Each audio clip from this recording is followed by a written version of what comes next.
my lovely students, welcome back to my YouTube channel Science by Diba. In this video, I will discuss question number 12, 13, 14 and 15 and the exercise is 9.1. ठीक है, ये इस exercise के last 4 question होंगे. इसके बाद ये exercise आपकी डन हो जाएगी. अब तक मैं क्वेश्चन नंबर 1 से लेकर 11 तक सॉल्व करा चुकी हूँ और इंट्रोडक्शन की वीडियो भी मेरे चैनल पर सेपरेटली पड़ी हुई है. अगर अभी तक आपने इस वीडियो को नहीं देखा, मेरी किसी भी वीडियो को, तो फटाफट जाकर उसे वॉच करिए और अपने कॉन्सेप्ट को क्लियर करिए. चलिए without wasting a time let's start. तो क्वेश्चन क्या कह रहा है? From the top of 7 metre high building. कोई बिल्डिंग है 7 मीटर हाई, ठीक है, तो इसके टॉप की बात हो रही है. The angle of elevation top of a cable tower is 60 degree. Top में पहले बना देती हूँ, इस ग्राउंड मैच कर देती हूँ और इसका एलिवेशन डिग्री कितना है? एलिवेशन एंगल इज 60 डिग्री, ठीक है. And the angle of depression of its foot. अब इसके फुट से जो एलिवेशन एंगल ऑफ डिप्रेशन है इज अ 45 डिग्री. तो हम कह सकते हैं ये डिप्रेशन नीचे की तरफ बनता है, that is 45 degree. Determine the height of the tower. Tower की आपको हाइट बतानी है, तो ये था h. अगर पूरे टावर की बात करेंगे तो ये हो जाएगा 7 प्लस h या h प्लस 7, जो भी आप करना चाहो, ठीक है.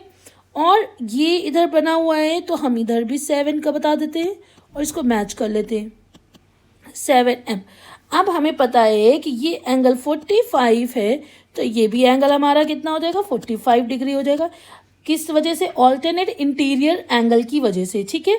अब हम इसको नाम दे देती हूँ A, B, C, D और ये रहा हमारा E, ठीक है. इतनी बात क्लियर. इसके बीच का डिस्टेंस x. इसको सॉल्व करना स्टार्ट कर देते हैं. इसमें आपको इसके हाइट, टावर की हाइट को निकालना है, ठीक है. चलो सबसे पहले लिखेंगे in triangle ABC. So tan 45 degree equal to क्या होगा? परपेंडिकुलर हमारा कितना हुआ दिया हुआ है? दैट इज 7, ठीक है. और हमारा ये रहा 7 और हमारा बेस कितना है? That is BC, that is x. 45 की वैल्यू 1, तो 7/x यानी x की वैल्यू कितनी आ गई बच्चों? 7, ठीक है. ये बात क्लियर. अब हम इसमें नेक्स्ट क्या निकालेंगे? In triangle ADE. अब ADE में क्या निकालेंगे? tan 60 degree equals to perpendicular का मतलब क्या हो गया? दैट इज h अपॉन, और बेस कितना है? x की वैल्यू कितनी निकाली? 7. तो 60 की वैल्यू कितनी आती है? √3 h अपॉन 7. तो h की वैल्यू कितनी आ गई बच्चों? 7√3. इतनी बात क्लियर हो गई आपको, ठीक है. अब कह रहा है height of the tower. Simple, height of the tower क्या होगा? दैट इज h प्लस 7 लिख लो या 7 प्लस h लिख लो, बात वही है. h की वैल्यू कितनी आई है? 7√3 प्लस 7. तो हमने क्या करा? 7 को कॉमन ले लिया तो आ गया √3 प्लस 1. सो ये m, यही हमारा आंसर है, ठीक है बच्चों. ये क्लियर हो गया. अब आते हैं क्वेश्चन नंबर 13 में. 13 क्या कह रहा है? As observe from the top of a 75 metre high lighthouse from the sea level the angle of depression of 2 ships are 30 degree and 45 degree. If one ship is exactly behind the other on the same side of lighthouse, the distance between the 2 ships. देखो बहुत clear इसमें बता दिया है. कैसे बताया है? इन्होंने कहा कि लाइट हाउस, यहाँ पर एक लाइट हाउस बना लिया, ठीक है. अब क्या कर रहे हैं? ये लाइट हाउस हो गया. सो लाइट हाउस में ये कितना? 75 मीटर हाई लाइट हाउस है from the sea level and the angle of depression. अब यहाँ पर ये होगा कुछ, ठीक है. तो ये हमने हॉरिजॉन्टल बना दिया, ठीक. कह रहा है angle of depression of 2 ships. तो यहाँ पर एक कोई शिप्स यहाँ होगी, एक कोई शिप यहाँ होगी, ठीक है. तो कह रहा है कि sea level the angle of depression of 2 ships are 30 degree and the 45. पहले तो हम ये इसको ऐसे बनाते हैं, ऐसे किया, ठीक है. तो ये हमारा हो गया 30 डिग्री. जब ये 30 डिग्री हो गया तो ये इंटीरियर एंगल की वजह से ये हमारा 30 डिग्री नहीं हो जाएगा? हो जाएगा. अब सेकेंड ये हमारे पास है दूसरा, ठीक है. सो कह रहा है कि एंगल ऑफ डिप्रेशन कितना है 45 डिग्री, तो ये हमने बनाया 45, ठीक। तो ये कितना है हमारा 45 डिग्री। सब ये 45 हो गया तो हमारा ये वाला 45 नहीं हो जाएगा बच्चों? हो जाएगा, ठीक है। तो ये हमने डायग्राम बना लिया। अब कह रहा है, इसको मैं नाम लिख देती हूँ ABCD, ठीक। इसको मैंने बोला x, इतना हो गया। अब इसको हम सॉल्व कर लेते हैं। सबसे पहले क्या करेंगे, in triangle ABC, so tan 45 degree equals to perpendicular कितना है 75, और BC हमारा क्या है बेस, सो BC लिख दिया। सो 45 की वैल्यू 1, 75 अपॉन BC, सो BC की वैल्यू कितनी आ गई बच्चों 75। ये क्लियर, ये हमें कितना निकल कर आ गया, दैट इज 75। अब चलो इसमें आगे देखते हैं। अब लिखेंगे इन triangle ABD, so tan 30 degree equals to perpendicular upon base. Perpendicular क्या लेंगे AB, बेस हमारा कितना है दैट इज BD। 30 की वैल्यू कितनी है 1/√3, AB कितना है हमारे पास इज 75। BD क्या लिख सकते हैं, अगर इस BD को लिखना है तो हम 75 प्लस x नहीं लिख सकते, लिख सकते तो लिख देंगे 75 प्लस x। अब इसको सॉल्व कर लेंगे, 75 प्लस x इक्वल्स टू 75√3। 75 वाला एक तरफ कर लेंगे तो आ जाएगा x इक्वल्स टू 75√3 माइनस 75।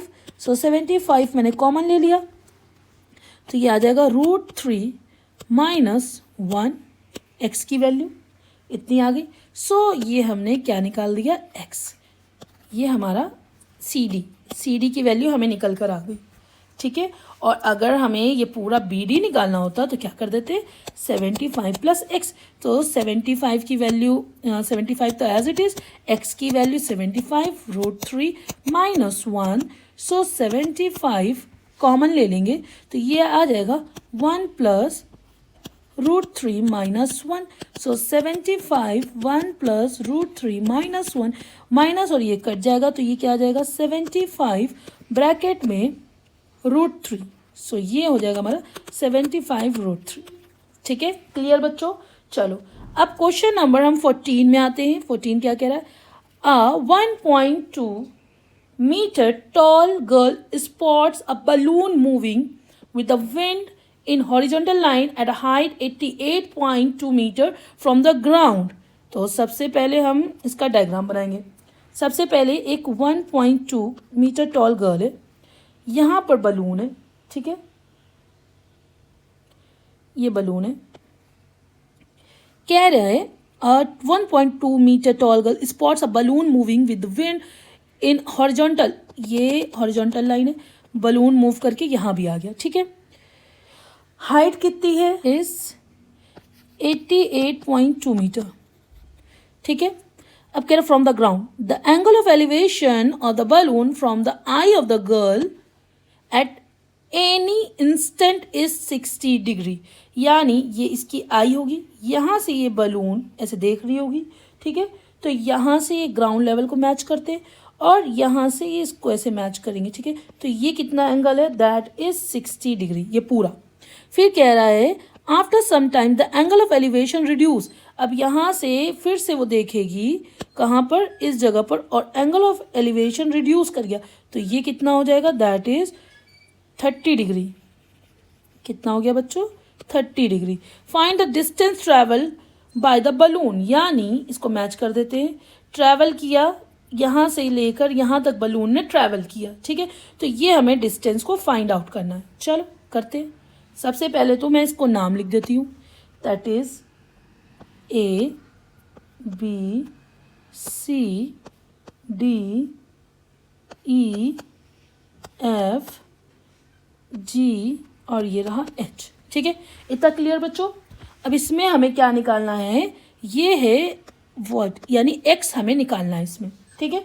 सबसे पहले लिखेंगे in triangle BCG, in triangle BC और ये G, इस ट्रायंगल की बात कर रहे हैं।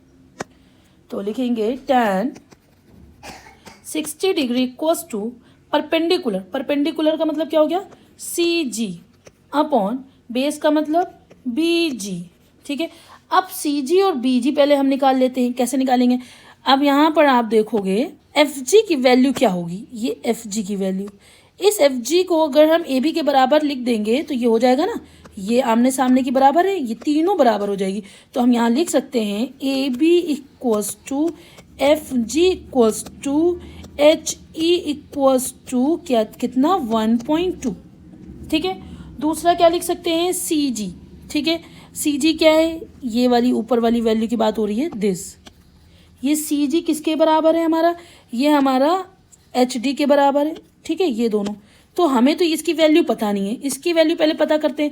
तो हमें पता है पूरी की वैल्यू, पूरी की वैल्यू कितनी है, यानी हमारे पास ई डी कितना दिया हुआ है, ई डी दिया है हमारे पास 88.2, ठीक है। और हमारे पास एच ई कितना दिया है, एच ई हमारा दिया है दैट इज 1.2। सो हम ई डी नहीं निकाल लेंगे, एच डी नहीं निकाल लेंगे, तो लिखेंगे एच डी निकालने के लिए E D minus H E. So E D कितना है, दैट इज 88.2 और एच ई कितना है 1.2, तो इसको माइनस कर लेंगे तो ये आ जाएगा 87। एच डी की वैल्यू कितनी आ गई, 87। और एच डी बराबर क्या है, एच डी बराबर हमारा है सी जी। तो यहाँ पे देखो सी जी की भी वैल्यू हमने निकाल ली, ठीक है। अब क्या करते हैं, बी जी, बी जी को हम ऐसे ही निकाल लेंगे। tan 60 की वैल्यू कितनी है, √3, सी जी की वैल्यू कितनी है 87, बी जी की value I don't know, so B G equals to 87 upon √3। वैसे तो अभी हमें इसको रेशनलाइज कर सकते थे, बट अभी नहीं करेंगे, कब करेंगे, फाइनल आंसर में। अब नेक्स्ट हम करेंगे in triangle B D H, ठीक है। अब बी डी एच को ले लेते, कौन सा है बी डी एच, ये रहा बी, ये रहा डी और ये रहा एच, यानी इस एंगल की बात हो रही है, ठीक है। तो इसमें लिखेंगे tan 30 degree equals to perpendicular is H D upon base is that is B H. 30 की वैल्यू कितनी है 1/√3, एच डी की वैल्यू क्या होती है सी जी के बराबर, सी जी की वैल्यू कितनी है, हो गई 87, तो यहाँ लिख दिया है 87 upon B H. B H को कैसे लिख सकते हैं, बी एच को ये लिख सकते हैं, बी, इस बी एच को हम ऐसे लिख सकते हैं ना, ये बी जी, ठीक है। बी जी की वैल्यू हमने यहाँ निकाल ली और इसकी वैल्यू कितनी दी गई है एक्स, तो इसको एक्स से ऐड कर देंगे। तो यहाँ पर लिखेंगे 1/√3 87/√3 प्लस एक्स, ठीक है बच्चों। अब इसको हम लोग सॉल्व कर लेते हैं। पहले तो हम ऐसे सेम लिखेंगे, इधर भी सेम लिखेंगे, पहले एलसीएम ले लेंगे, आ जाएगा 87 प्लस √3 एक्स अपॉन √3, ठीक है। 87 अपॉन √3 अपॉन 87 प्लस √3 एक्स 1/√3। अब इसको सॉल्व करेंगे, ये आ जाएगा हमारा 87 plus √3 x equals to 87√3 into √3। So ये आ जाएगा हमारा 87 इंटू 3, यानी 7 3 ज़ा 21, 2 कैरी 8 2 ज़ा 16, 24 25 26 261 और ये हो जाएगा 87√3x। तो यहाँ लिख सकते हैं √3x इक्वल्स टू 261 माइनस 87 लिख सकते हैं ना बच्चों। तो ये हमारा आ जाएगा 174 और x की वैल्यू आ जाएगी √3, नीचे √3 आ गया, नीचे √3 लिखेंगे नहीं, रैशनलाइज कर देते हैं और इसको करने के बाद ये आ जाएगा 174√3 अपॉन 3, तो 3 से ये कटेगा तो ये आ जाएगा हमारा 58√3, यानी x की वैल्यू बच्चों कितनी आ गई, x की वैल्यू आ गई 58√3 और ये x था क्या, डायग्राम में देखते हैं, x था हमारा एच जी इक्वल्स टू हमारा कितना है एच जी 58√3 हमें निकालना क्या था, हमें एफ ई निकालना था। सो एच जी को हम ये एच जी और एफ ई बराबर होता है ना, तो एफ ई निकालना था, तो H G equals to F E, ये दोनों बराबर है, तो इस तरीके से हमारा एफ ई निकल गया 58√3। यही बच्चों हमारा आंसर है। आई होप सो ये अच्छे से क्लियर हो गया होगा, ठीक है। अब चलते हैं question number next, that is last question इस चैप्टर का, क्वेश्चन नंबर 15। क्वेश्चन कह रहा है a straight highway leads to the foot of a tower. A man standing at the top of the tower observe a car at angle of depression of 30 degree, which is approaching the foot of the tower with the uniform speed 6 second. कितनी speed दी गई है? 6 second. Later, the angle of depression of the car is found 60 degree. Find the taken time by the car to reach the foot of the tower from the point. देखो सबसे पहले इसका diagram बनाते हैं। कैसे बनाएंगे? सबसे पहले हम एक टावर बनाया, ठीक है। टावर जब बनाएंगे, अब इसका जो है डिप्रेशन एंगल तो इधर से बनेगा, तो हम यहाँ से जब बनाएंगे डिप्रेशन एंगल, तो दो कारें हमें दिख रही हैं, ठीक है। एक कार ये और एक कार ये, और इसको हमने मैच कर दिया, ठीक। अब ये बोल रहा है सो पहली कार जो देख रहा है दैट इज 30 डिग्री। कितना है? 30 डिग्री। तो ये 30 है तो ये भी हमारा 30 हो जाएगा, ठीक है। और दूसरी कार दैट इज 60 डिग्री, तो ये हमारा 60 हो जाएगा। ये तो हमें पता है ना ये किस तरीके से होता है, ठीक है। अब कह रहे हैं कि अब इसको पहले नाम लिख देते, ABCD, ठीक है। अब हमें यहाँ पर फाइंड क्या करना है, दैट इज टाइम। ये हमारा हो गया H, और ये टाइम कितना था हमारा A to C, C to D, that is 6 second. अब यहाँ से यहाँ पहुँचने में कितना टाइम लगा वो हमें फाइंड आउट करना। तो अगर मैं ये कहूँ कि अगर ये पूरी क्या है, ये BD हो गई। BD क्या हो सकती है? That is 6। अगर ये X है तो ये 6 + X हो जाए, या फिर हम इसको ऐसे लिख सकते हैं BC + CD, है ना। चलो इसको सॉल्व कर लेते हैं। कैसे करेंगे? यहाँ पे लिखा। अब लिखेंगे in triangle ABC tan 60 degree equals to perpendicular that is H। इसी को हम BC लिख देंगे, ठीक है।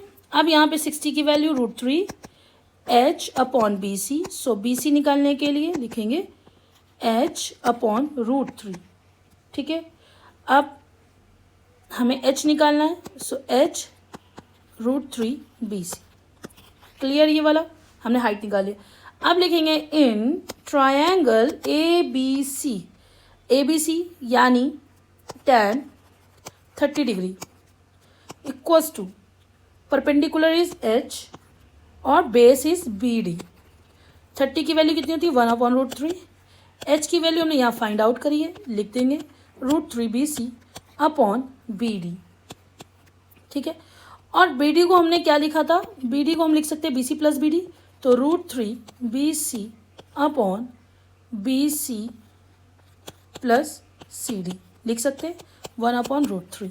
अब इसको सॉल्व कर लेते हैं। 1/√3 इधर हो जाएगा, ये BC + CD इक्वल्स टू